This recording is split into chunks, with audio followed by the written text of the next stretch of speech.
Les damos la bienvenida, buenas noches. Gira Monte Sinai y el IPADE Business School les damos la bienvenida a este webinar. Agradecemos la presencia del licenciado Alejandro Soberón Curi. Ahora sí, le paso la palabra a José Antonio Dávila y Emilio Penjos porque el show debe continuar.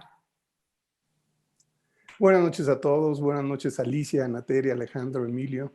De forma muy breve, Alejandro, agradecerte mucho a nombre del claustro de profesores del IPADE, tú siempre amable y abierta a disposición para compartir y debatir con nuestros participantes tus experiencias al frente de una empresa tan singular como es CIE, que para muchos se ha convertido en un punto de referencia para cualquiera que quiere aprender cómo una crisis es el gran motor para reinventarse. Sí, es un caso de estudio fascinante, siempre actual, polémico y muy atractivo para nuestros participantes. Tan es así que en esta ocasión, para nuestros egresados que inicien su programa de continuidad y actualización la próxima semana, lo cual les agradecemos enormemente que han continuado realmente de una forma seria su proceso de formación con nosotros en el IPADE y más en nuestras circunstancias. Escucharte en esta ocasión es una tarea para preparar sus sesiones.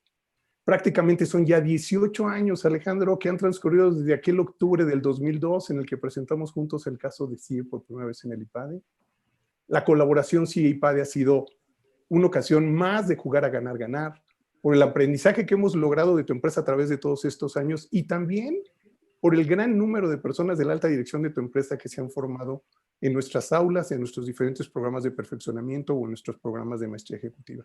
Muchas gracias, Alejandro. Emilio, sin más que comentar, nos alegra mucho que siga progresando la colaboración IPADE Monte Sinaí. Por ahora, el show debe continuar.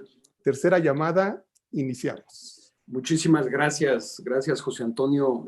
Siempre ha sido un placer, un privilegio charlar, compartir anécdotas con el IPADE y en esta ocasión agradecerle también a Monte Sinaí que nos considere en esta gira que están haciendo.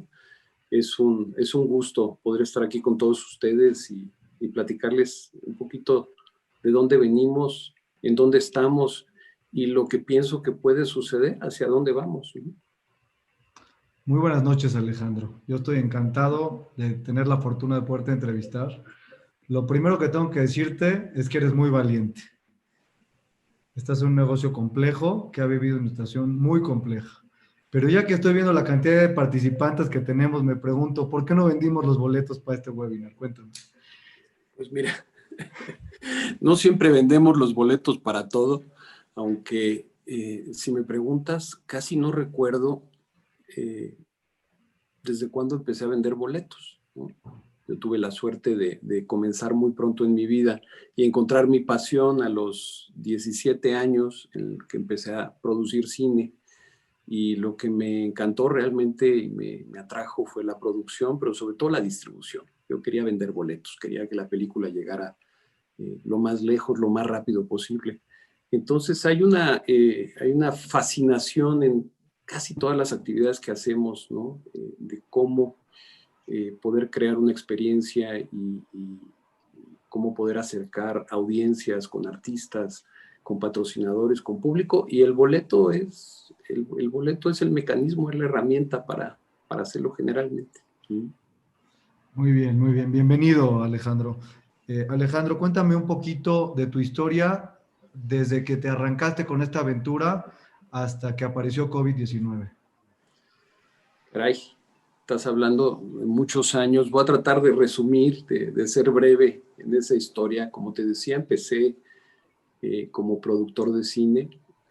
De los 17 a los 27 años, debo haber producido unas 35 películas.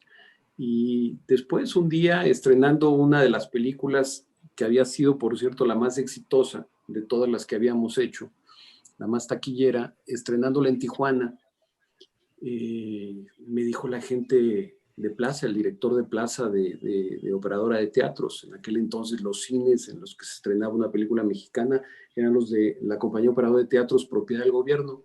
Me dijo, Alejandro, ahora sí te equivocaste. Le dije, ¿por qué? Te equivocaste de fecha. ¿Pero cuál es el problema de la fecha? Me dice, viene Juan Gabriel a cantar a Tijuana. Le digo, ¿cuál es el problema? ¿Qué tiene que ver mi película con Juan Gabriel? Me dijo, ¿cómo, hombre? Pues es el mismo bolsillo, ¿no? la plaza, nadie habla de otra cosa más que de ir a ver a Juan Gabriel a la Plaza Calafia. Y efectivamente, vendió 60,000 boletos Juan Gabriel, fue todo un suceso. La película vendió 40% menos de boletos de los que yo esperaba vender ese fin de semana. Y es ahí donde me surge la curiosidad de esta experiencia increíble que puede tener, la fuerza que puede tener un artista para mover a su público de tal manera que casi detenga otras actividades, que la gente escoja, suspenda, cambie planes, ¿no? Y ahí, en 1987, me metí al entretenimiento en vivo, a producir, a promover conciertos por muchos lados, ¿no? Estuve en una sociedad que se llamaba Showtime, muy contentos, y hacíamos giras y tours de Juan Gabriel, Vicente Fernández, Mijares, Emanuel, de todos los artistas latinos, y es en 1990 cuando enfoco realmente el interés y las energías a crear un proyecto que se llamaba OCESA. Y el proyecto OCESA básicamente iba con un solo objetivo, y era tratar de profesionalizar la industria del espectáculo, del entretenimiento en vivo, de los conciertos, sobre todo lograr que los artistas internacionales que no paraban en el circuito, no habían incluido a México, que pudieran tenernos como una plaza relevante, como una parada fundamental en este tema. México había pasado muchísimos años con los conciertos cerrados. En algunas ocasiones, platicando en alguna universidad, una charla, me decían, pero ¿cómo, Alejandro? Pues que yo sepa, los conciertos han estado internacionales toda la vida aquí. Y dije, no, realmente los conciertos de más de 4,000 personas estaban prohibidos en la Ciudad de México y en muchísimas partes de la República. Y era por temor de la autoridad de que pudiera haber un problema en un concierto de rock, una cosa en ese sentido. Entonces, OCESA nace como el deseo de lo que parecía imposible o complicado en aquel entonces, que era que vinieran los artistas más relevantes del mundo, vinieran a nuestro país. Y ahí es donde comienza una aventura absolutamente increíble, tratando pues de entender, ¿no?, qué es lo que uno tiene que hacer en este negocio para sobrevivir, para volverlo rentable. El negocio de la promoción de espectáculos es un negocio complejo. En ocasiones necesitas vender el 85% de los boletos para hacer punto de equilibrio. Entonces, cómo poder ir integrando otras actividades, generar un modelo más vertical. Y ha sido pues una historia verdaderamente increíble, que ha pasado por muchas etapas y por muchas crisis, ¿no?, en momentos muy determinantes. Yo recuerdo, quizá para tratar de ser muy, muy directo contando esta historia, recuerdo 4 momentos muy especiales en la historia del grupo. Recuerdo 1994, ¿no?, en donde el efecto tequila famoso nos lleva a una devaluación importantísima, muy relevante, y pues nosotros nos encontramos con que teníamos casi 160 contratos firmados en dólares, teníamos a los Rolling Stones, que los habíamos puesto a la venta en octubre del 94, vendiendo 250,000 boletos en un día, 4 funciones sold out en el Foro Sol, y pues nos despertamos con que ninguno de esos contratos era viable.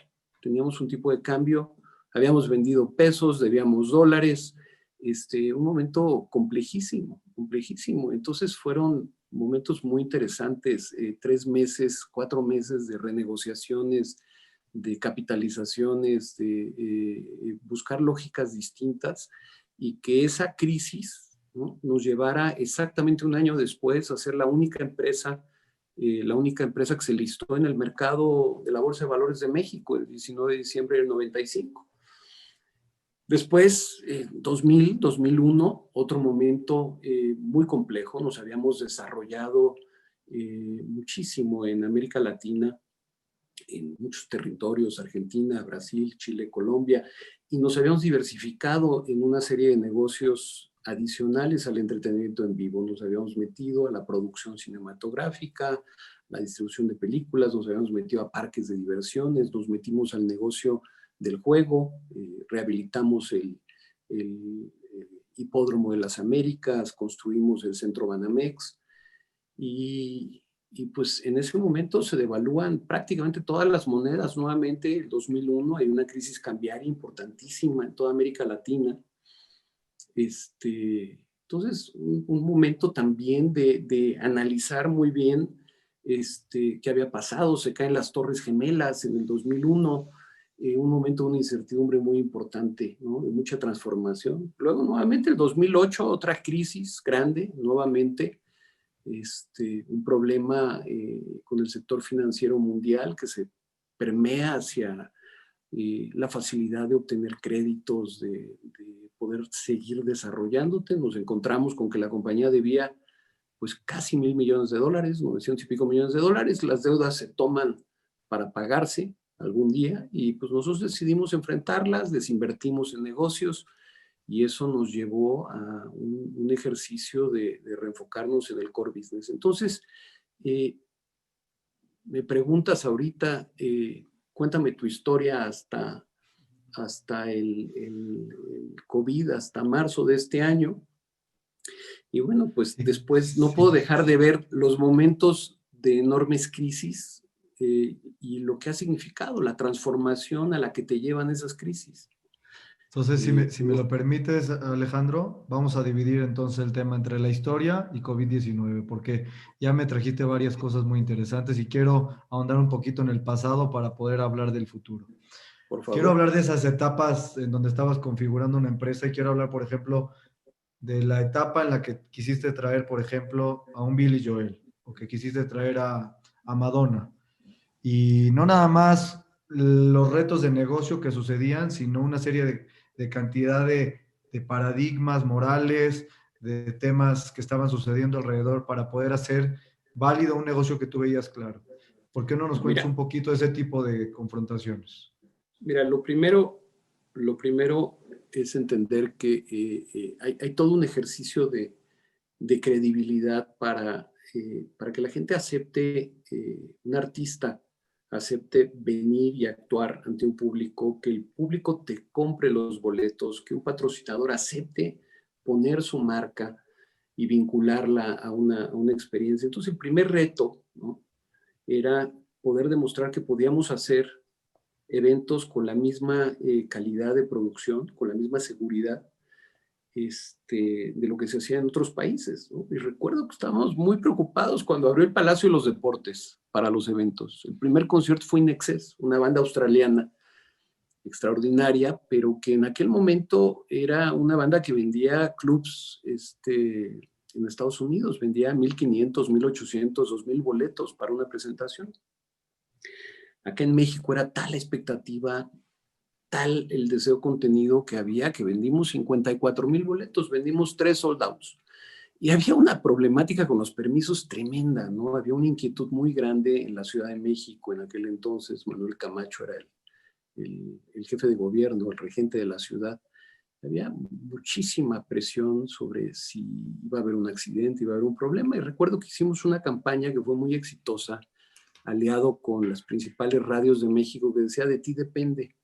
Nos dedicamos a explicarle a los jóvenes en aquel entonces que si lo hacíamos mal, quienes perdíamos éramos todos. Quien perdía era la sociedad, que tenía finalmente la posibilidad de tener acceso a estas experiencias. Y realmente fue muy conmovedor ver cómo había filas y filas, enormes filas de personas en silencio, formadas, casi asistiendo a un evento religioso. Era una cosa muy conmovedora, muy bonita. Ese fue el primer reto.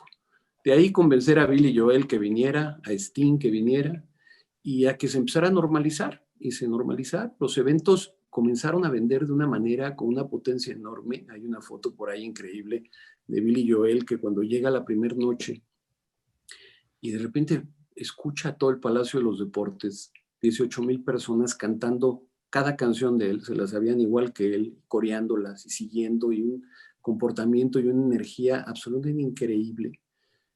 Descuelga el teléfono, le llama a su mujer y la hace volar al día siguiente, a su esposa y a su hija, porque les dijo: tienen que venir a ver esto. Yo pensé que en México no se sabían mis canciones. Y llega con una emoción, y hay una foto preciosa de él asomando, los tres asomando la cara tras de una cortina, viendo esa energía, sintiendo esa energía. Entonces, la primera etapa fue normalizar eso, ¿no? Trajimos el sistema Ticketmaster a México, porque decidimos profesionalizar la venta de boletos. Antes de eso, muchos años antes, había habido una compañía que se llamaba Boletrónico, que era, me parece que del propio gobierno de la Ciudad de México. Había habido un fraude con Boletrónico. Nosotros trajimos Ticketmaster y empezamos a generar un acceso diferente al boletaje. Luego vino el momento más complejo, era cuando evolucionabas de las arenas a los estadios. Y nosotros no teníamos un estadio. Entonces nosotros contratamos a Paul McCartney, teníamos ya el contrato hecho, y fuimos a rentar el Estadio Azteca. Y en aquel entonces quien operaba el Estadio Azteca nos dijo muy respetuosamente: no se los podemos rentar, ¿no? Pero les ofrecemos que si nosotros lo traemos, los invitamos al concierto, ¿no? Pero no se los vamos a rentar. Y salimos nosotros convencidos pues, que tenían razón, era su espacio, era su inmueble y tenían derecho a hacer lo que les pareciera más conveniente, ¿no? Entonces, Barry Marshall, en aquel entonces, hasta la fecha, el manager de Paul McCartney, me dice: Alejandro, ¿por qué no hacen ustedes un estadio? Construyan un estadio. Le digo: ¿cómo, Barry? Pues faltan 90 días para el concierto, ¿cómo vamos a construir un estadio? Entonces recuerdo ahí que sobrevolamos la ciudad, ¿no? Un grupo de nosotros en la empresa, ¿no? Fede González, los de producción, nos subimos a un helicóptero a buscar en dónde podíamos hacer un estadio. Y es ahí donde cruzamos, regresando hacia el aeropuerto de la Ciudad de México, bastante tristes porque no habíamos encontrado el lugar perfecto. Encontramos la curva peraltada del autódromo. Bajamos y la gente de producción empezó a medir y concluimos de que sí se podía hacer un estadio, pero no había regulación para la construcción de un estadio temporal de 60,000 personas, 55,000 personas, y era un estadio de andamiaje, ¿no? Un estadio temporal.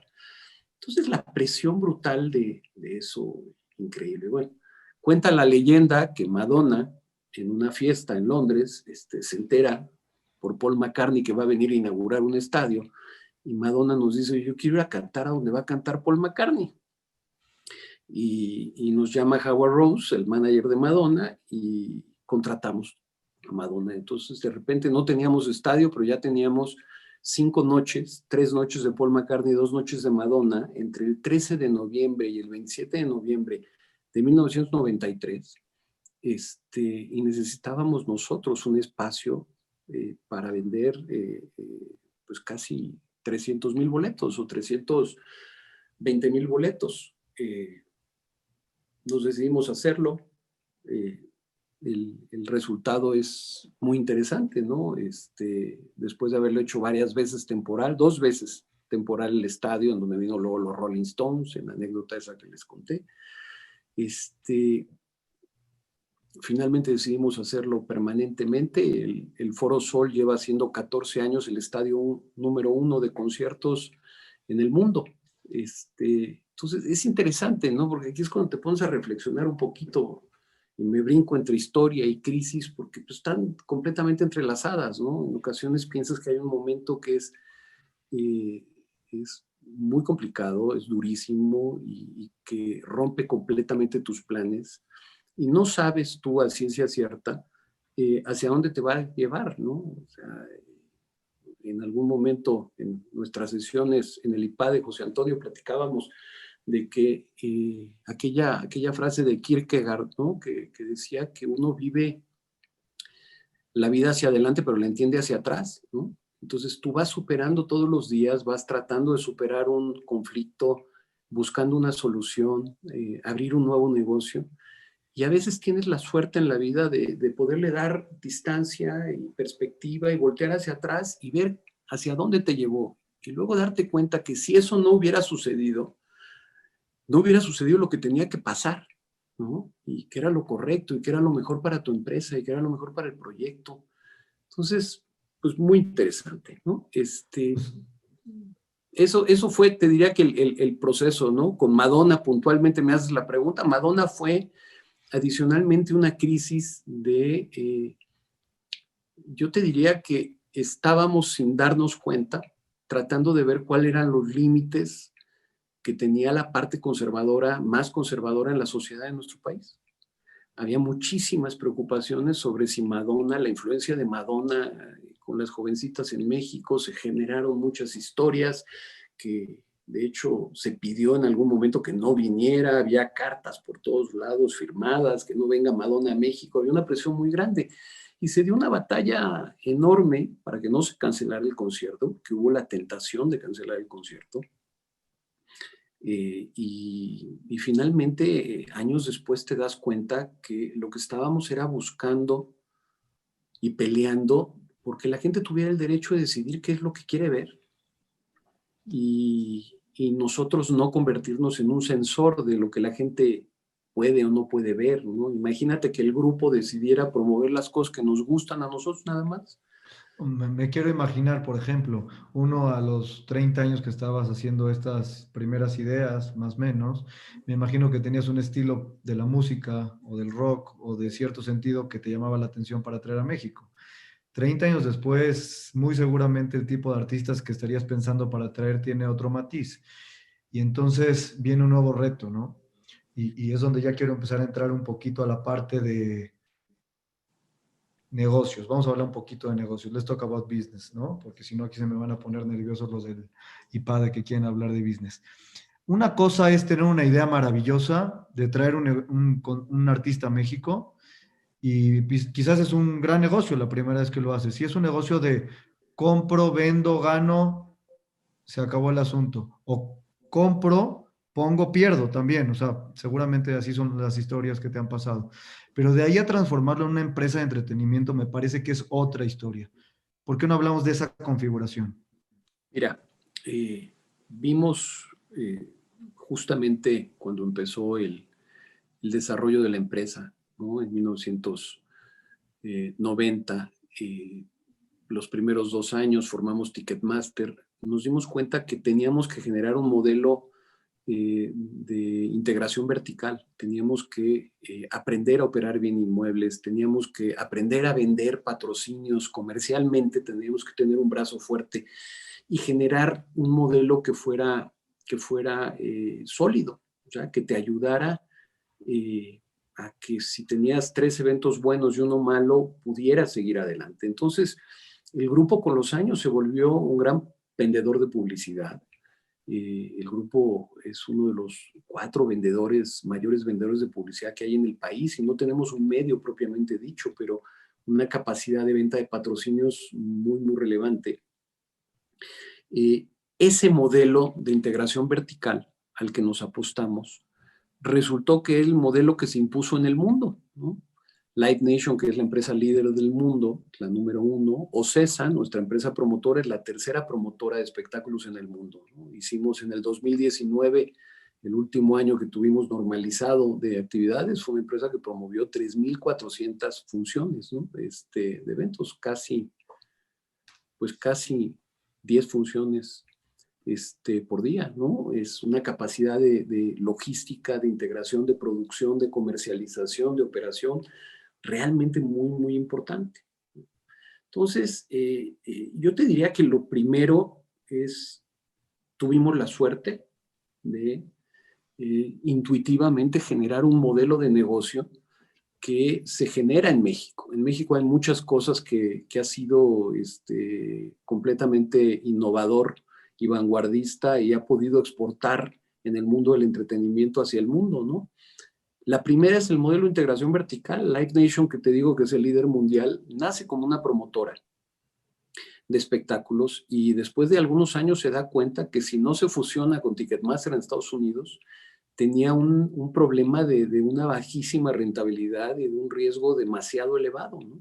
Entonces, nuestro modelo es el que termina de alguna manera funcionando y empieza a desarrollar muchísimas habilidades.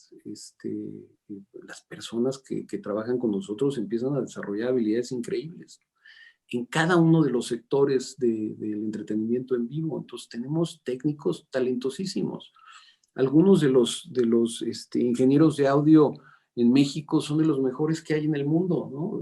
Tú preguntas quién sonoriza el Rey León y es alguien que podría estar sonorizando el Rey León en Nueva York, o artistas que se han desarrollado en México, ¿no? Bianca Marroquín terminó cantando en Nueva York, también en Broadway, o productores ejecutivos de una calidad extraordinaria y maravillosa, ¿no? Entonces, ¿cómo lo transformas en empresa? Empiezas primero a fijar tus objetivos, ¿no? El primer objetivo que nos pusimos fue la seguridad. Tenemos que volver una experiencia absolutamente segura. Nosotros nunca vamos a poner en riesgo la integridad de un artista y no vamos a poner en riesgo la integridad del público. Eso se volvió el mantra de la compañía. En un negocio en donde si eres laxo en la producción o si no cuidas la seguridad, estás hablando de en ocasiones tener a 50, 100 mil personas reunidas, o aunque tuvieras a 3,000 personas, si no cuidas ciertos aspectos de seguridad, se vuelve una experiencia riesgosa y complicada, ¿no? Muy delicada. Ha habido accidentes en el mundo importantes, ¿no? Entonces, lo primero dijimos, vamos a hacerlo seguro. Lo segundo que vamos a hacer es, vamos a hacerlo confiable, ¿no? Cuando le anunciemos a alguien, al público en general, que viene un artista, es porque hay todas las garantías de que ese artista se va a presentar y que se va a presentar con el show correcto. Nunca vamos a ofrecer algo que no podamos entregar. Y esas dos cosas determinaron que un patrocinador pusiera su marca en nuestras manos para vincularla y poder trabajar. Y el día en que eso se fusionó, la autoridad se sintió muy tranquila de que era una experiencia seria. El grupo ha vendido 750 millones de boletos desde ese entonces, desde ese principio. O sea, son muchos boletos. Y afortunadamente no ha habido accidentes, ¿no? Y esos principios básicos se han conservado completamente, ¿no? Nunca ha habido la tentación, nunca he escuchado un comentario en la empresa de alguien que diga, oye, el evento va mal, vamos a bajarle a la producción, vamos a reducir la seguridad, recortemos el personal de seguridad a la mitad. Jamás en la vida, ¿no? Entonces, eso fue lo primero, Emilio.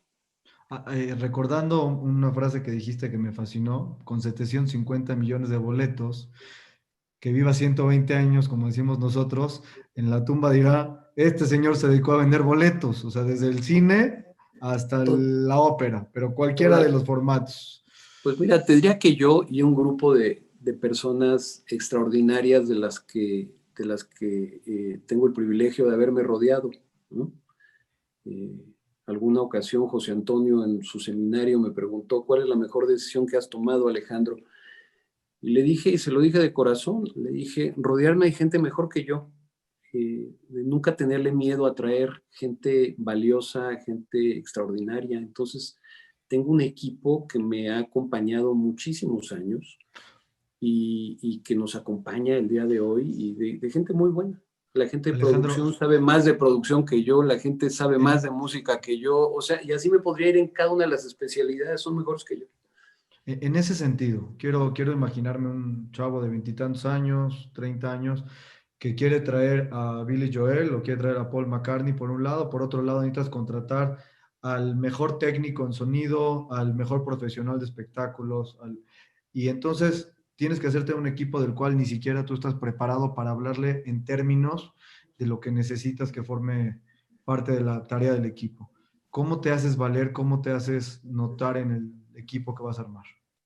Pues mira, hay personas muy calificadas, gente que tenía experiencia en otros ámbitos, en otras industrias, y que tú entiendes su experiencia, su formación y sobre todo su capacidad de toma de riesgo y su creatividad, ¿no?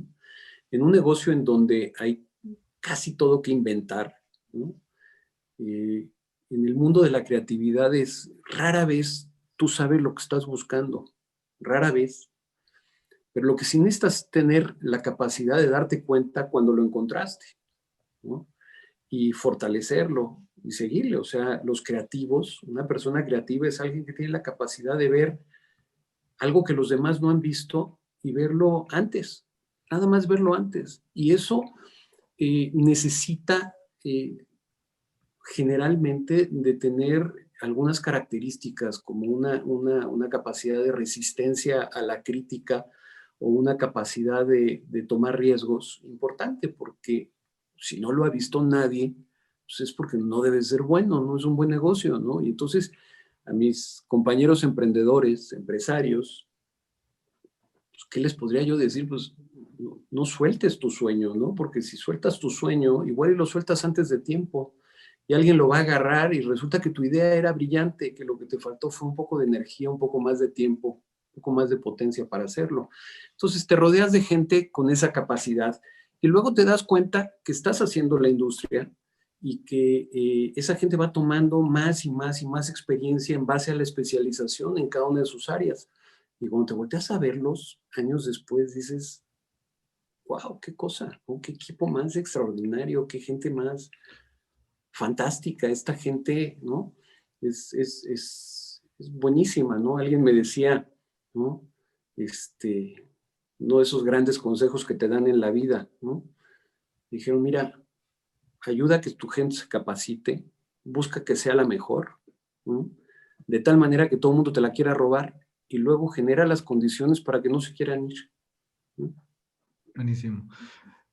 Tratando de recapitular un poco, te quiero decir que estudiando tu historia, me hizo sentido una palabra que hoy es de cualquier plática, de cualquier entrevista, de cualquier artículo en el periódico, que es la palabra resiliencia. No soy muy amigo de la palabra, pero me parece que has desarrollado un músculo, tú y tu equipo, en el sentido de caer, levantarte, caer, levantarte. Me puse a leer la historia de los últimos 20 años, por lo menos de CIE, y me encontré que tienes caídas, levantones, debes de tener una cuestión ahí ya muy ejercitada de subir y bajar. ¿Qué haces para levantarte todas las caídas tan fuertes que han pasado en el camino? Mira, yo creo que primero aprendes a no perder la calma, ¿no? Eso es lo primero, porque si eres capaz de mantener la cabeza en su sitio cuando todos los demás, ¿no?, están perdiéndola de alguna manera o se preocupan, yo creo que llevas una enorme ventaja. Y segundo, yo siempre he pensado que no hay nada mejor que lo que sucede, ¿no? Los chinos tienen esa frase y me encanta, ¿no? No hay nada mejor que lo que sucede y tienes que aprender a lidiar con la realidad y no victimizarte, la realidad no está conspirando contra ti, no es un diseño que hicieron para que tú tengas problemas y a veces va completamente en contra de tus planes. Tú tenías una idea en un sentido y de repente una mañana te levantas y descubres que todo lo que habías planteado o planeado hay que cambiarlo. Y yo creo que si te gusta lo que haces, si tienes confianza en tu equipo, en tu grupo, en lo que has armado, pues sabes que tienes que seguir adelante y caminando, ¿no? Alguna vez leí una frase que me encantó, ¿no? Que decía, una frase en inglés que decía, when you're going through hell, keep going, ¿no? No te pares, ¿no? Si estás cruzando estás pasando por una tormenta terrible, pues tampoco te detengas, ¿no? Busca soluciones y toma las decisiones, aún difíciles. En ocasiones desinvertir de negocios, pues no es fácil, ¿no? Negocios que tú creaste y una mañana llegar a la conclusión de que lo que te tienes es que reenfocar en tu negocio, que fue lo que nos pasó en el 2008. Decidimos bajar de los 900 y pico millones de dólares de deuda a 100 millones de dólares de deuda y había que desinvertir negocios muy buenos, bien estructurados. Veo con mucha satisfacción que todos esos negocios siguen funcionando hoy en manos de sus dueños nuevos y que pudimos crear algo importante, pero yo creo que tomar las decisiones, a veces hay decisiones muy duras para volver más flexible tu negocio. A veces te la pasas buscando soluciones fuera de tu negocio y lo que tienes que hacer es reconcentrarte y reenfocarte completamente en tu core business, cosa que hicimos nosotros en el 2008 y eso nos permitió años después hacer la Fórmula 1, que no nos hubiéramos imaginado jamás, que podíamos crear una Fórmula 1 que se volviera modelo en el mundo, ¿no? Entonces, también la gente se sorprende, dicen, pero ¿cómo es posible que la Fórmula 1 en México haya sido nombrado 5 años seguidos la mejor carrera del mundo? Bueno, pues es que hay un equipo de producción, de operación, con una creatividad de mercadotecnia extraordinaria. Hay un público y al final de cuentas me preguntas cuál es el éxito de la compañía, tener la suerte de haberlo hecho en nuestro país y contar con el mejor público del mundo. Pero cuando metes todos esos factores, pues año tras año la Fórmula 1 de México barría en las votaciones que había y decían, pues es que esa es una carrera extraordinaria. El circuito fue bien diseñado, cómo se comporta la gente, el nivel de entretenimiento, de actividades que hay son fantásticas. Y pues son gente creada al entretenimiento, ¿no? Bernie Ecclestone me decía, pero Alejandro, llevo toda mi vida en las carreras, yo inventé este negocio, ¿por qué no había visto una producción así, de esta manera? Le dije, pues quizá porque no habías trabajado con una empresa promotora de espectáculos que se dedicara a hacer eventos especiales y que al mismo tiempo tuviera un brazo de comercialización importante. Me dijo, suenan a muchas actividades. Le digo, me dice, yo tengo operadores de carrera. Le dije, sí, quizás ese es el problema. Aquí hay gente que se imagina muchas actividades, muchos temas en donde no hay nada, ¿no? Nosotros somos como un banco de inversión, Emilio. Si no nos paramos a crear un negocio, no tenemos negocio. O sea, nosotros somos tan buenos como nuestro último evento, pero no tenemos garantizado, no tenemos una línea de producción. Tenemos que salir a buscar un nuevo evento, a crear un nuevo festival, a hacer un evento especial. Entonces, eso le mete una dinámica y un drive al grupo que es como muy, muy interesante. Entonces, para mí, en todas estas crisis, lo que he aprendido yo es que uno tiene las fuerzas adentro, si toma las decisiones correctas, uno sigue operando su negocio y uno no se le olvida dónde están sus fortalezas, generalmente uno sale adelante y uno sale fortalecido y años después se voltea y dice, caray, si no hubiera sucedido esa crisis, no estaría donde estoy, ¿no? Wow. El reto internacional, en muchos sentidos. Quiero hablar de hacer negocios fuera de México, quiero hablar de mandar un equipo a operar fuera de México y también aprender todas las reglas que necesitas para operar en los demás países. O sea, hay todo un tema donde tú te has sabido mover muy dinámicamente en el mundo. Platícanos un poco de eso. Mira, yo creo que también, ¿no? Todas las historias, cuando le pones el microscopio, ¿no? Hay que contarlas y hay que contarlas también desde sus errores. Por ejemplo, para nosotros fue una equivocación habernos sobredesarrollado en algún momento. Atacamos demasiadas líneas de negocio y demasiados territorios. Y nos encontramos que no teníamos la profundidad del management gerencial para hacer esos negocios, operarlos de la misma manera, con la misma eficiencia, ¿no?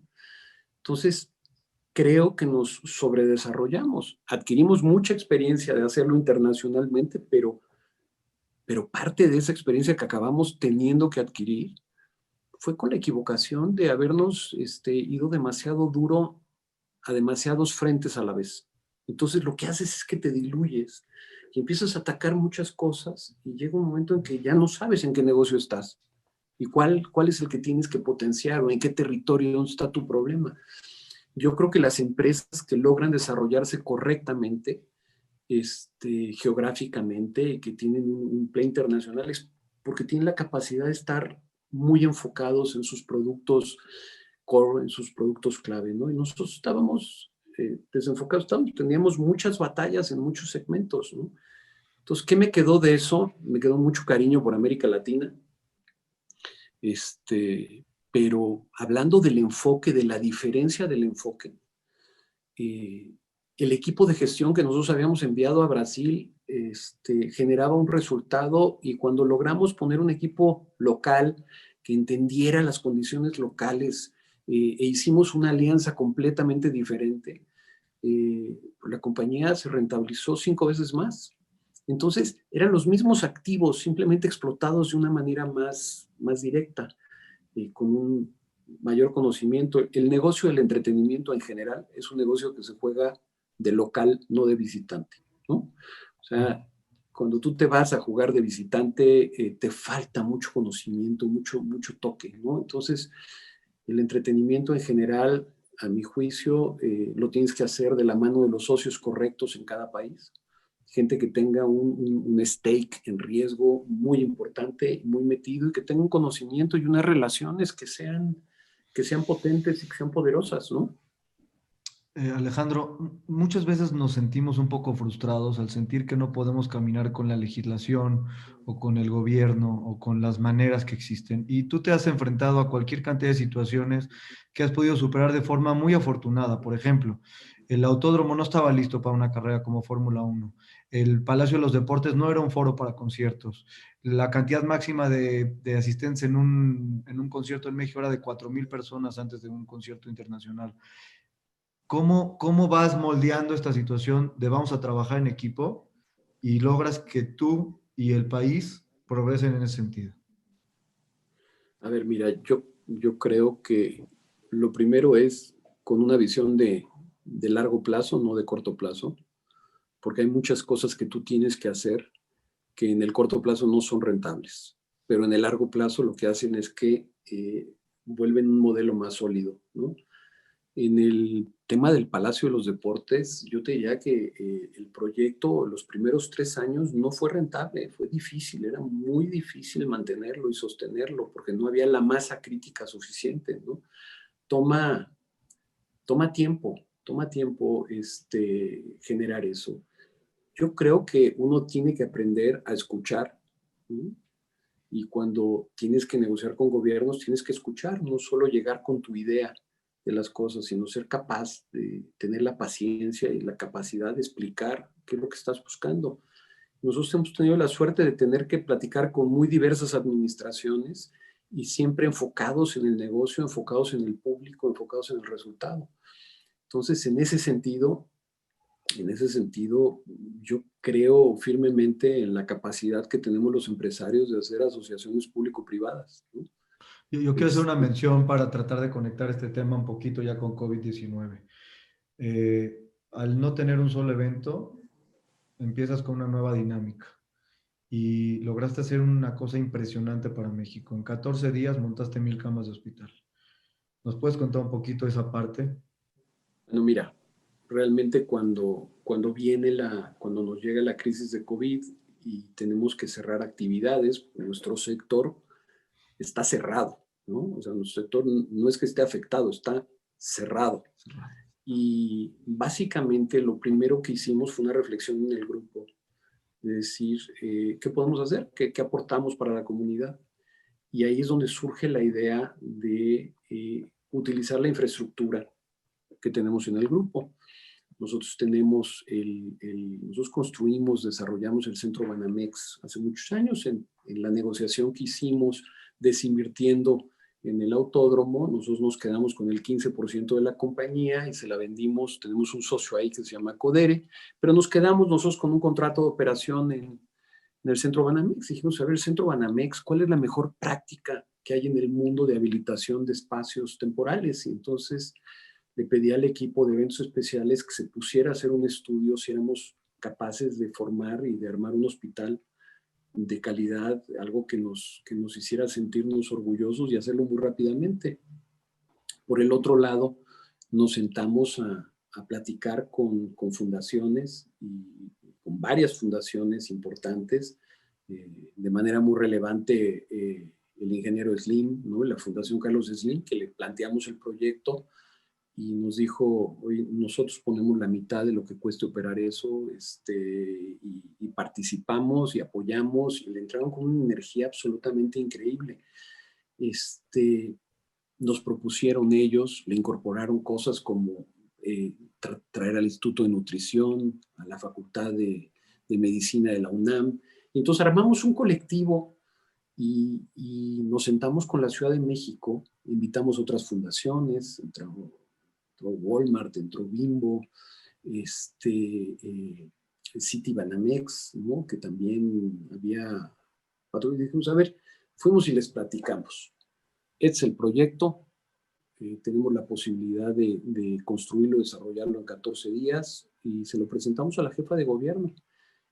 La jefatura de gobierno tenía que tomar la decisión si aceptaban la parte, tomar la responsabilidad clínica y farmacológica del lugar. Nosotros no íbamos a operar a los médicos, lo tenía que hacer la Ciudad de México. Y entonces, pues conjuntamente se desarrolló un hospital, la verdad, que ha dado un resultado muy especial, extraordinario.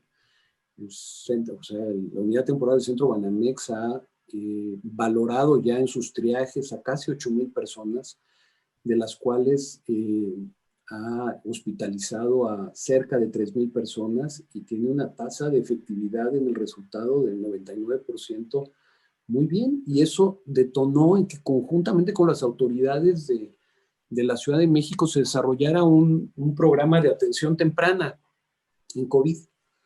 ¿Qué es la atención temprana? Simplemente, es una enfermedad muy compleja, te pega por muchos lados, no sabes, el que piensa que la va a resistir perfectamente, de repente se lleva sorpresas. Lo que sí sabemos el día de hoy es que si te atiendes pronto, en los primeros 4 o 5 días, tus posibilidades de librarla, de salir mejor, se multiplican por 5.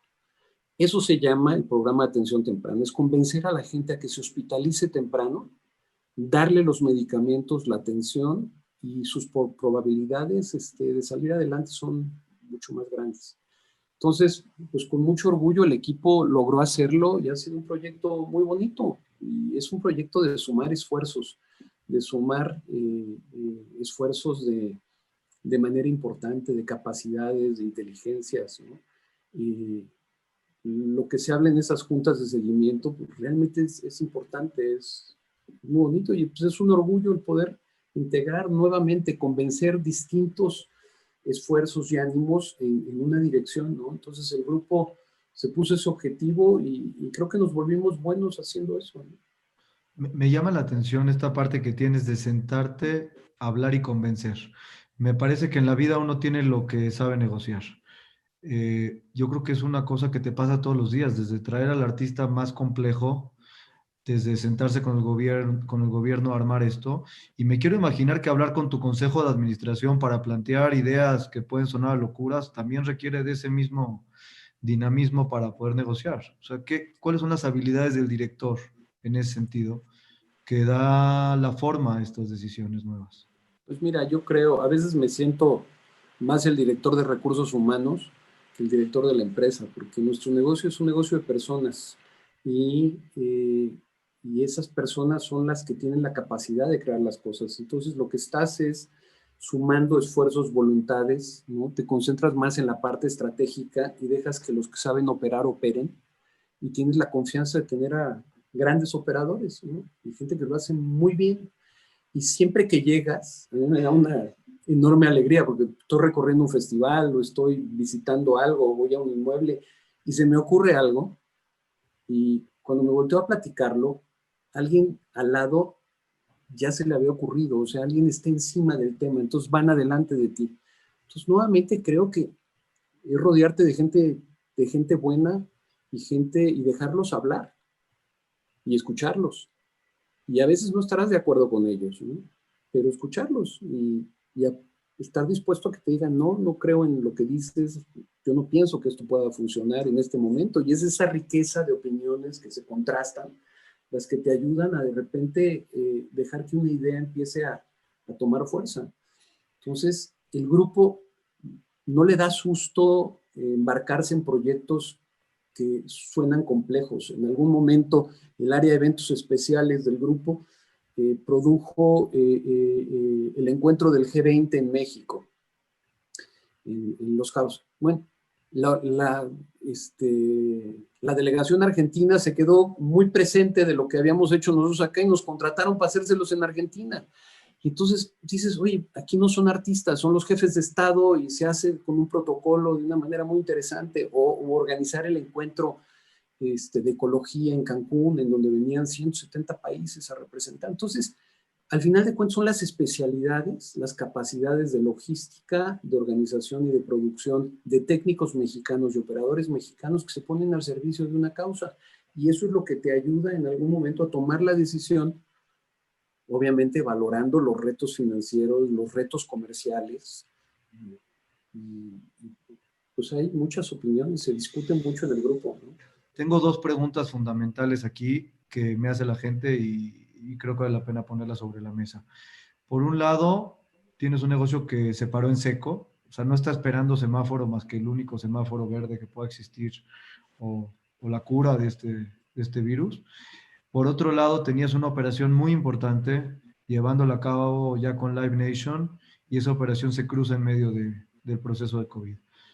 ¿Cómo estás manejándolo? ¿Cuál es el futuro de sí en ese sentido? A ver, como te digo, las cosas suceden, ¿no? Y de repente tú te esperas algo distinto. Habíamos hecho una alianza muy estructurada con Live Nation, ¿no? Y esa operación fue una operación muy importante. Se reunían el primero y el tercero, ¿no? O sea, la primera promotora del mundo y el tercero, y nos asociábamos de alguna manera, y justo cuando viene la autorización de la Comisión de Competencia, nos metemos en medio de la pandemia, ¿no? Esta pandemia lo que está creándole lo que le está creando a las empresas de entretenimiento en el mundo es que mientras más grande eres, más complicada es tu situación, tienes más gasto fijo, tienes más compromisos estructurados, ¿no? Entonces, Live Nation tomó la decisión de suspender la operación. Live Nation es socio nuestro en una tercera parte de Ticketmaster, ¿no? Es desde hace muchos años socio nuestro, es simplemente una evolución estratégica en el tema.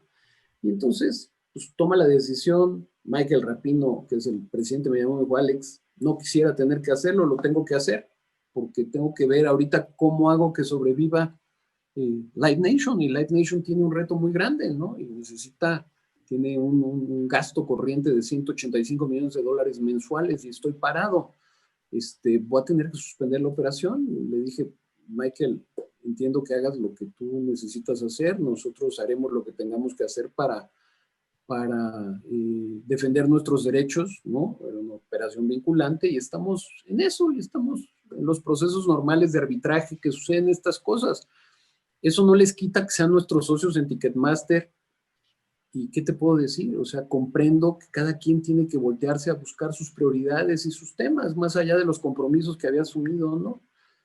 Nosotros en eso no nos detenemos. Nosotros sabemos que OCESA es una gran empresa, que saldrá muy fortalecida de este tema. Y esto te enseña que necesitas cada vez buscar modelos más flexibles que te ayuden a reaccionar a cosas así. La realidad es que ante el COVID nadie estaba preparado, ¿no? O sea, para una cosa de este tema, de esta naturaleza, y quizás esa es la gran equivocación de todas las industrias, que nunca previmos esto, ¿no? O sea, pero realmente te volteas a verlo, no hay una promotora en el mundo que lo haya previsto, pero tampoco las empresas del tiempo libre en general lo previeron, ¿no? Las empresas de cruceros, las empresas de aviación, de hotelería, de gastronomía. Esta le pega por todos lados. Entonces lo que tienes que hacer es voltear hacia adentro y tomar el aire y pensar, utilizar el tiempo en reflexionar en nuevos productos, nuevos modelos de negocio, y desde luego que puedes hacer conciertos en streaming durante algunos meses. La gente quiere regresar a la experiencia en vivo. O sea, es tan potente la experiencia en vivo, de convivir, que la gente va a regresar. Ya hay pruebas, ya hay muestras de lo que ha sucedido en algunos mercados increíbles. En Australia se pusieron 3 tours a la venta el otro día, se vendieron no sé, creo que cerca de 2 millones de boletos se vendieron. O sea, muy, muy impresionante, porque la gente necesita poder regresar y retomar un poco de control en sus vidas, ¿no? Entonces, puede venir una euforia, de hecho, puede venir una euforia de salir y de querer vivir la experiencia humana, de la convivencia, de la cercanía.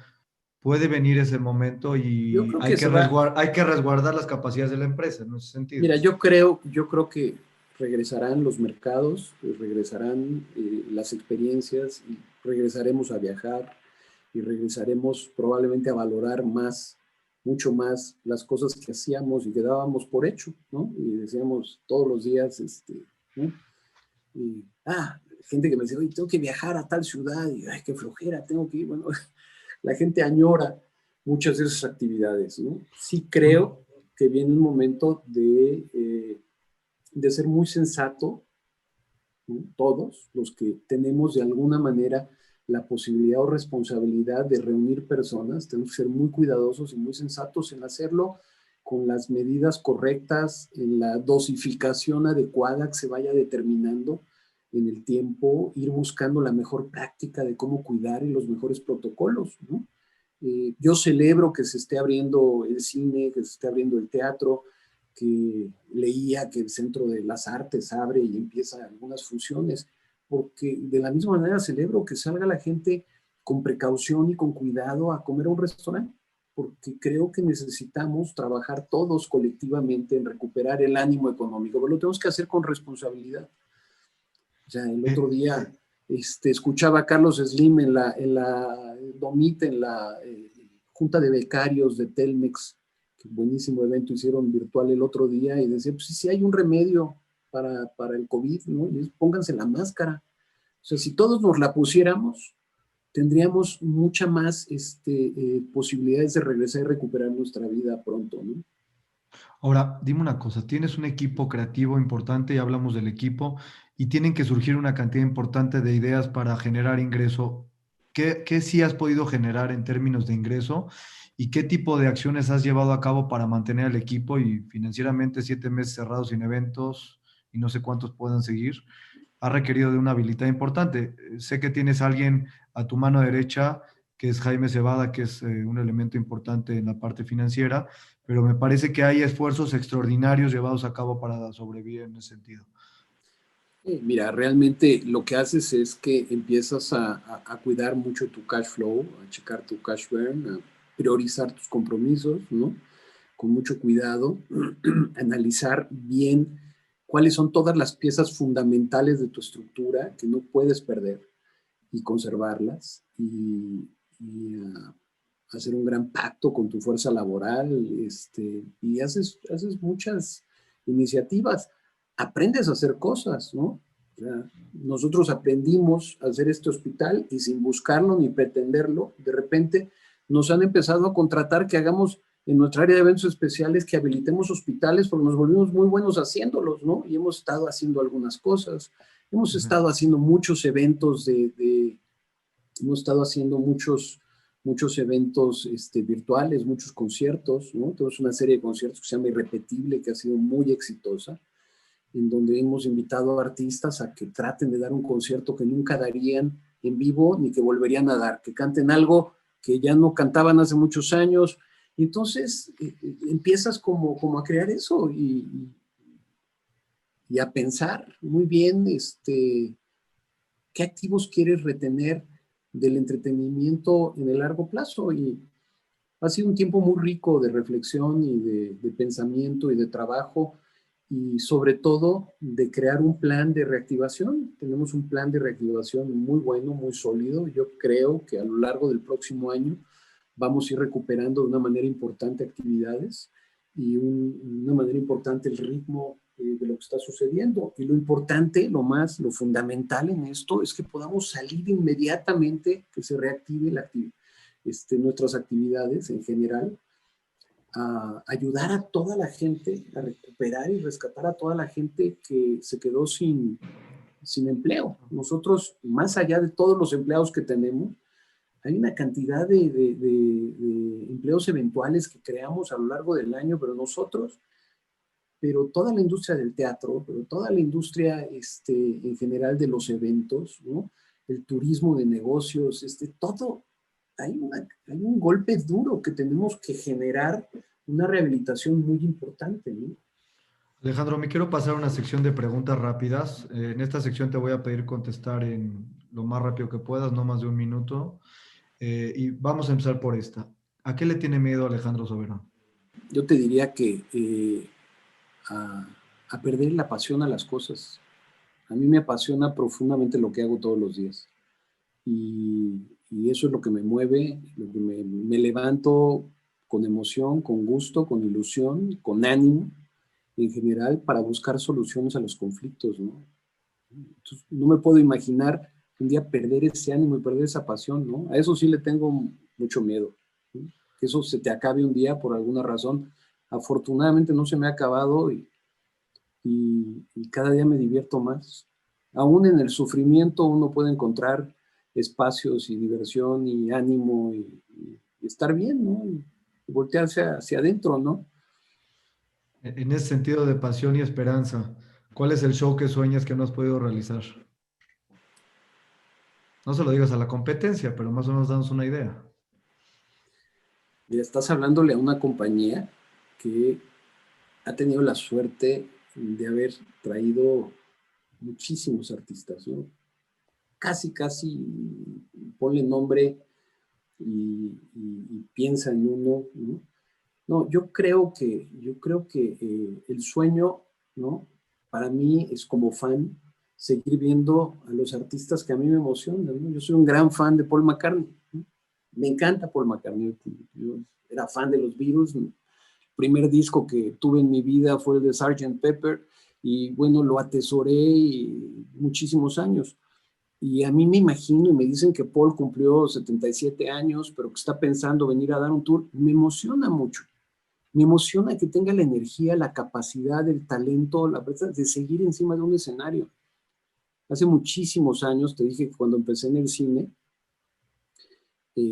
me asocié con los Martínez Solares, ¿no? Fui socio de don Gilberto Martínez Solares y de Adolfo, su hijo, y don Gilberto, que era un personaje increíble. Él tenía 75 años en aquel entonces, cuando nos asociamos. Le dije, don Gil, ¿cómo se ve la vida a los 75 años? Me dice, pues Alejandro, hay gente que dice, lo bailado nadie me lo quita, pero yo he aprendido a entender que lo importante es poder seguir bailando, ¿no? Y entonces se me quedó muy grabado, hay que seguir bailando, hay que seguir emocionado y enamorado de las cosas que te gustan en la vida.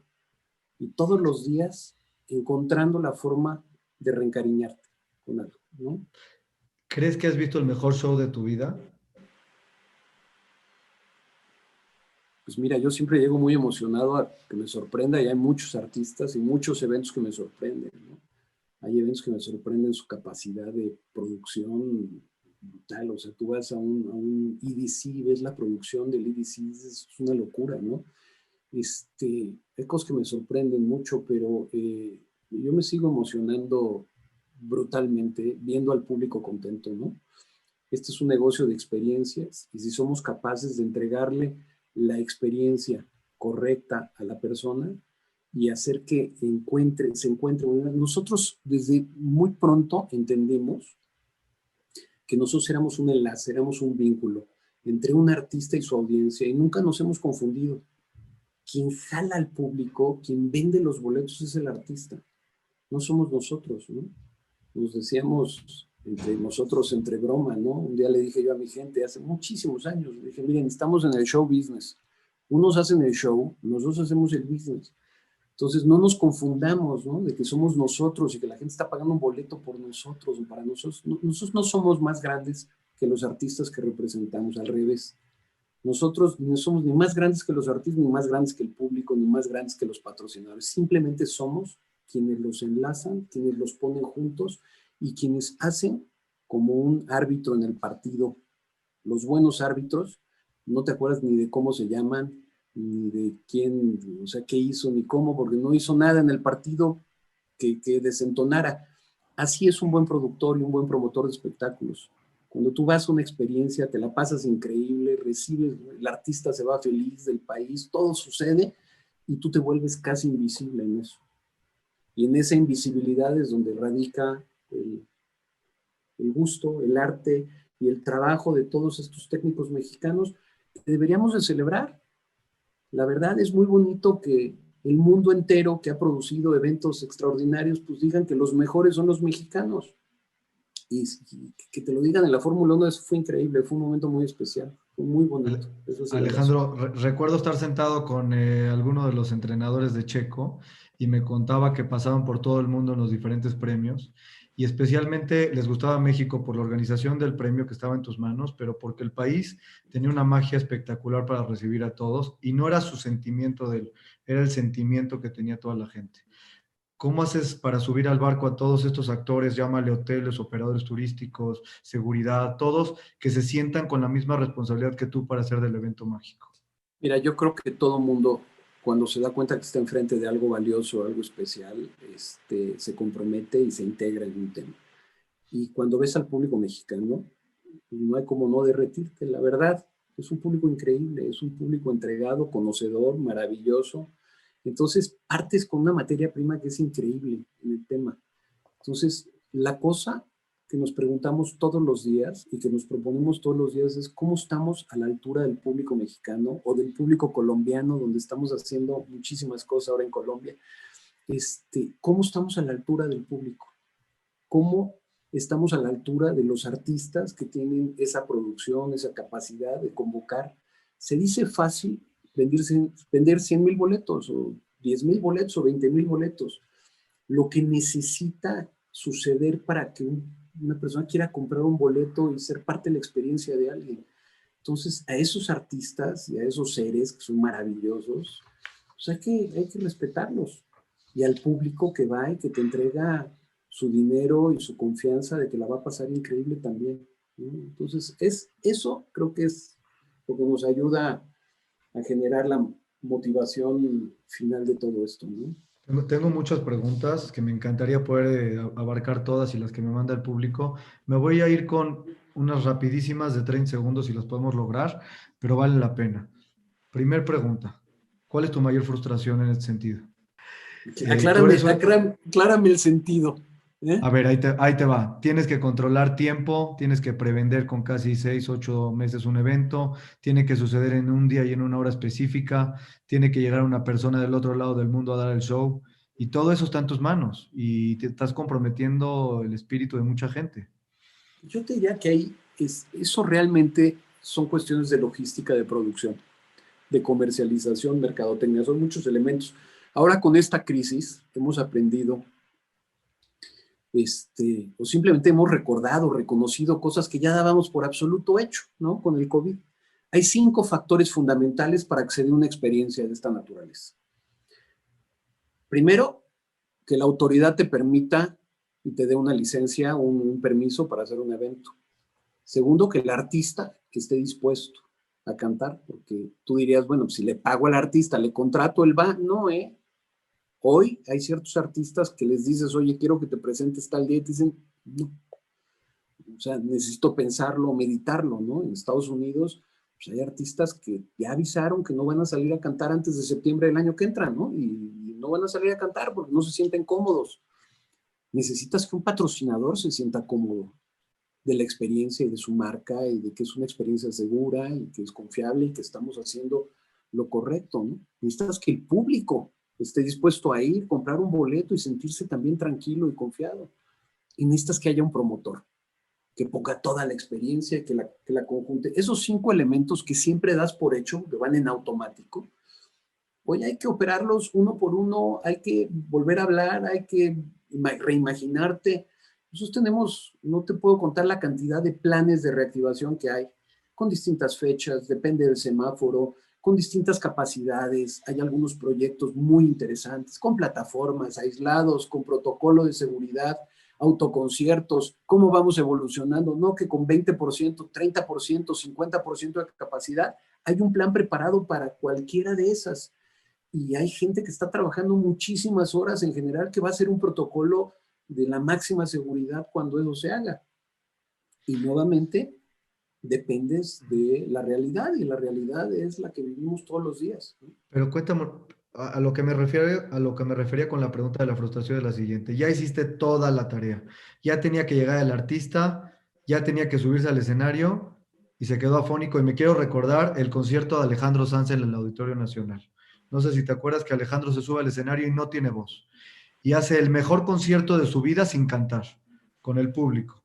Debe de generar una frustración pensar que puedes llevarte jitomatazos. Entonces, parte de ese show eres tú también. Pues mira, primero, nunca nos hemos llevado a los jitomatazos porque no somos el show nosotros. Entonces, el problema sería que nosotros pretendiéramos llevarnos los aplausos de Alejandro Sanz por el concierto que da Alejandro Sanz. Es Alejandro y su público, y el público entiende que se quedó afónico Alejandro. Y si no le creyera a Alejandro, no volvería a comprar un boleto de Alejandro, pero le cree a Alejandro y lo quiere y quiere su música. Entonces, nosotros lo que tenemos es que darles las condiciones y las garantías. Y de repente hay cosas que suceden. Hace muchísimos años, trajimos a David Copperfield al Auditorio Nacional. Muchísimos años, estoy hablando. La primera vez que Copperfield vino al auditorio, ya remodelado el Auditorio Nacional. Y les cuento nada más en un segundo la anécdota. El show decía, ven a volar con Copperfield, ¿no? Y eran 2 horas de show, un show extraordinario. Y en el último acto, David Copperfield volaba.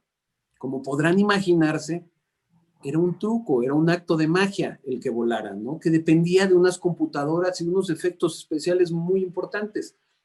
Se voló la computadora y no pudo volar, no pudo volar. Y hubo un porcentaje de público, 50 personas, que empezaron a decir, fraude, pues no voló, ¿no?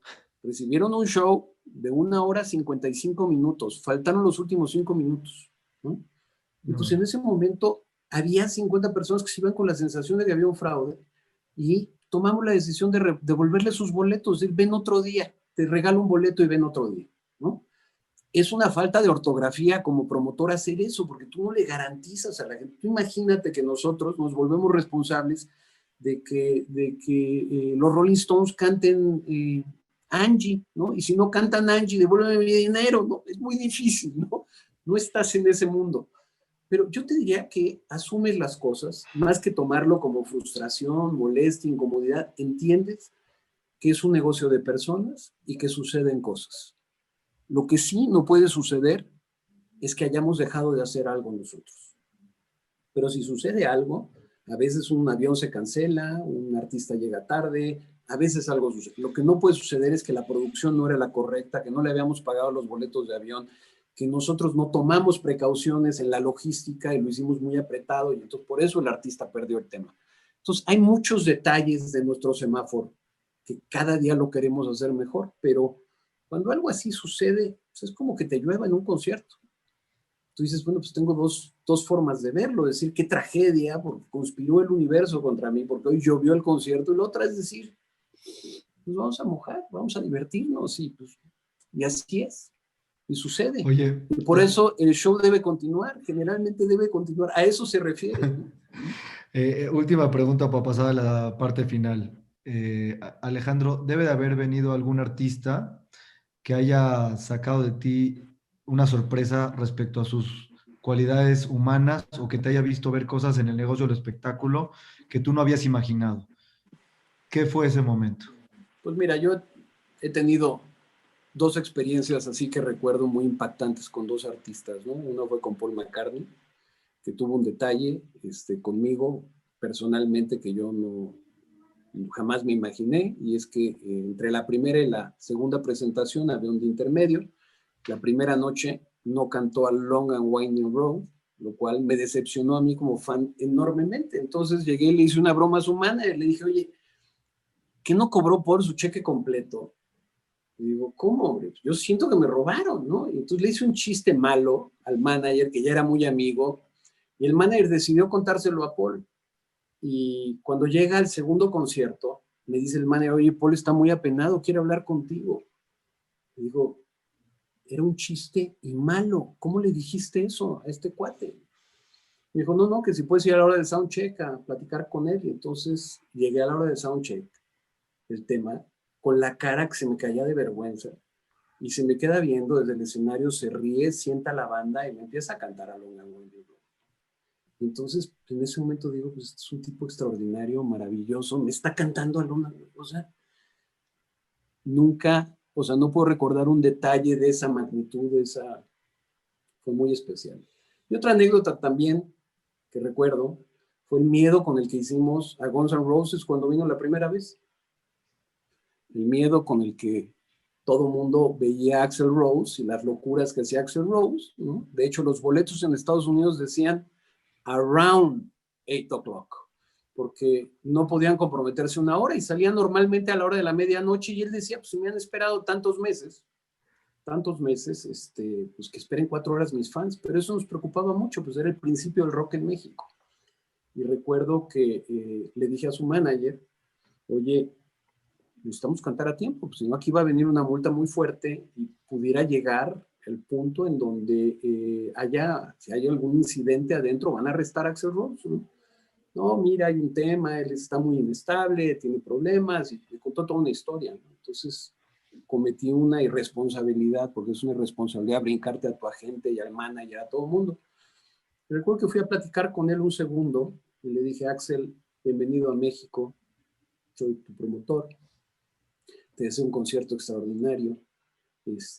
Te quiero decir que por cada 10 minutos que salgas tarde vamos a tener una multa de X dinero. pero si decides salir media hora tarde, te podrían arrestar. Le digo, y no quieres estar en una cárcel aquí. Nunca me contestó, nunca me volteó a ver, y lo único que escuché es una patada a un locker, ¿no? Me salí del lugar, y recuerdo que fue muy interesante porque todos los conciertos empezaron 5 minutos antes de las 8 de la noche. Entonces, entiende, a veces él era parte de su juego salir tarde, parte de crear su mito, pero pues estaba perfectamente en condiciones de aceptar las reglas, nada más planteadas. Lo que pasa es que en ocasiones los artistas los rodea un equipo que no le quiere contar todas las historias, ¿no? Pues sí recuerdo esas dos cosas. Como experiencia, una es, hay que plantear lo que hay que plantear. Y lo segundo es, en ocasiones te llevas un regalo inesperado y seguramente inmerecido, pero te llevas un regalo inesperado. Hay artistas maravillosos, súper sensibles. Para mí es un orgullo y un privilegio trabajar para ellos, porque en esencia una productora, el promotor que cree que contrata a los artistas y son sus empleados, empezó mal, ¿eh? Los artistas te dan el privilegio de que trabajes para ellos y que les hagas un muy buen trabajo. Y para ese privilegio, en ocasiones tienes que dar garantías muy importantes, de mucho dinero y muchas certezas. Maravilla. Alejandro, un poco la dinámica que llevamos en los webinars y la razón de haber sido creados es poder transmitir mensajes de optimismo o consejos prácticos que le puedan servir a un grupo de empresarios que quizás están en la industria del entretenimiento, de los eventos, de toda esta parte que revitaliza la vida del ser humano a través de la convivencia humana. Y nadie mejor que tú con esa sencillez, con esa humildad, para que nos puedas compartir 3 consejos que tú le darías ahorita a cualquier empresario que esté atorado con su negocio, que esté preocupado por sacarlo adelante o por sobrevivir. ¿Qué nos puedes compartir? Pues mira, son momentos de mucha creatividad, ¿no? Entonces, yo hace muchos años, era muy joven cuando me dieron una frase que a mí se me quedó pegada, ¿no? Que dice, tratar y fallar es aprender, al menos aprender. Fallar a tratar es sufrir la pérdida inestimable de lo que pudo haber sido. Entonces, ese es un mantra que a mí me ayuda a animarme a las cosas, a intentarlas permanentemente, ¿no? Entonces, lo primero es no perder el ánimo. Segundo, buscar con creatividad soluciones, ¿no? Tomar las decisiones que hay que tomar. Lo tercero, estos son momentos perfectos para revalorar cosas, ¿no? No todos los socios reaccionan de la misma manera, ¿no? No todos los stakeholders que tienes caminan a la misma velocidad. También es un repensamiento, ¿no? Que te ayuda a ver de quién te rodeas, ¿no? Entonces, yo creo que todos debemos rodearnos, intentar rodearnos de gente que sepa estar en las buenas, en las malas, que sepa jalar, que sepa caminar. Yo tengo un equipo de veras extraordinario. Nos pasaríamos muchas horas si yo les hablo de las iniciativas que ese equipo ha tenido para que ayudemos a que la compañía pueda transitar este periodo. Mucho tiempo, pero cuidar muy bien de quién te rodeas, ¿no? Cuidar mucho la calidad moral de un socio, porque si te equivocas de socio, te estás equivocando de todo, ¿no? O sea, ese socio habla de ti y de quién eres y como si fueras tú, ¿no?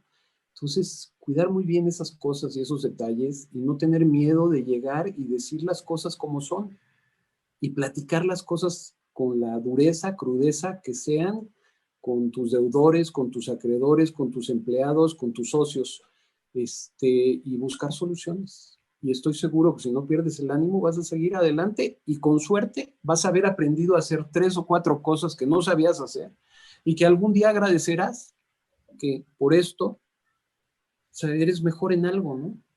Cuando nos dijeron a todos que nos quedáramos en el confinamiento, o sea, quedémonos confinados, quédense en su casa, ¿no? A mí mi pareja llegó y me dijo, nos están diciendo que nos quedemos en nuestra casa, pero su reflexión era quédate adentro de ti, tú eres tu casa también, que aprovechemos este tiempo. Para mí ha sido un tiempo en muchos sentidos muy rico a nivel familiar, a nivel personal, muy especial, y pues yo le deseo a todo el mundo que lo esté viviendo de la misma manera, ¿no? Hay gente que lo vive como una tragedia y como casi un arresto domiciliario, ¿no? Y yo la verdad es que no me he aburrido un minuto y estoy absolutamente dedicado a los temas, a las cosas y a tratar de salir una mejor persona de todo esto. ¿Sí?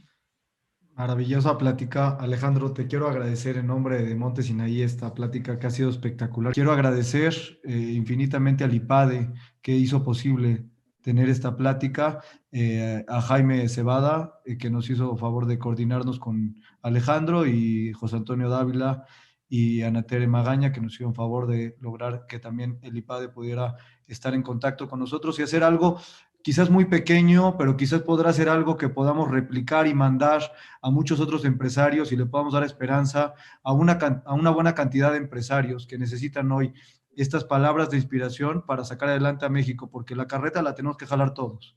Y me parece que Alejandro nos ha entregado unas herramientas maravillosas para poder salir adelante. No sé si quisiera hacer un comentario final, Alejandro, antes de cerrar la plática. Pues mira, agradecerles mucho, agradecerles a ustedes que se tomen el tiempo, a todas las personas que se conectaron a escuchar esta historia y a invitarlos a que recordemos todos los días lo que sí tenemos y no lo que no tenemos, ¿no?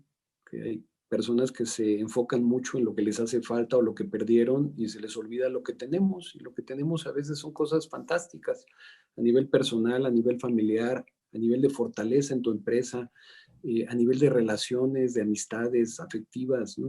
Entonces, yo creo que es un momento de hacer inventario, ¿no? Pero empezando por el inventario personal, ¿no? ¿A qué hago? ¿A qué me dedico? ¿Qué estoy haciendo? ¿Cómo lo estoy haciendo? ¿No? Vivimos en un país extraordinario, lleno de problemas, pero es extraordinario, ¿no? Y tenemos una calidez de la gente en este país que es maravillosa, ¿no? Ojalá y todos nos dediquemos a tratar de generar una iniciativa, un pensamiento constructivo. Es muy fácil, los destructivos son muy obvios, muy rápidos, vienen directos, pero ponernos a construir, porque es lo que creo que necesitamos, generar un diálogo. Yo no sé si ustedes vieron el debate de los presidentes, de los candidatos ayer en Estados Unidos, pero yo vi unos momentos de ese debate y pues, la verdad es que me horroricé pensando en que ya no nos podemos comunicar, ¿no? A veces. O sea, hay tanto ruido y nos gritamos, nos decimos cosas. Entonces, ojalá y nos pusiéramos todos en un modo más constructivo en nuestras relaciones, en nuestros negocios, con nuestras autoridades, con todo el mundo. Y yo creo que llegaríamos un poquito más adelante. Gracias, Alejandro. Quiero dar la palabra a José Antonio Dávila, profesor del área de política de empresa del IPADE, que creo que vale la pena que nos dé un comentario de cierre y después despedimos. Bueno, Alejandro, después de una jornada, una noche tan maravillosa, ¿qué se puede agregar? Pero sí algunas cosas, ¿sí? Lo dices muy bien, el show debe continuar y de ti depende. Coincido totalmente contigo. Me parece que tenemos el público más maravilloso, el país más maravilloso, como dices tú, tenemos el mejor público del mundo, pero esto no solo aplica para la Fórmula 1, aplica para todas nuestras empresas. Y bueno, nos has dado cátedra de que un empresario vive su empresa hacia adelante, pero entiende su legado y el porqué de ese legado hacia atrás. Así lo hemos aprendido en esta ocasión de ti. Muchas gracias, Alejandro. Buenas noches. Muchas gracias a todos ustedes. Muchísimas gracias, Alejandro. Muy buenas noches. Y me voy a quedar con una frase para terminar, que los que se fueron se la van a perder. Para mí, si eres The Greatest Showman, porque has dado la posibilidad de que cumplamos los sueños todos nosotros de tener a los mejores artistas en México con la mayor seguridad y la mayor experiencia del mundo. No puedo dejar de agradecer que a través de lo que ha pasado por tus manos hemos tenido momentos de muchísima alegría todos los mexicanos, y eso vale muchísimo. Va a pasar un momento donde se acabe este tema de COVID y vamos a regresar con gusto a tus salas de concierto, a tus teatros o a tus espectáculos que lleves a cabo, y me apunto para ser el primero en el primer concierto y sin miedo, porque vamos a estar a todo dar. Estamos listos para venderte un boleto, mi querido Emilio. Yo estoy listo. Muchas gracias. Buenas noches. Gracias a todos ustedes.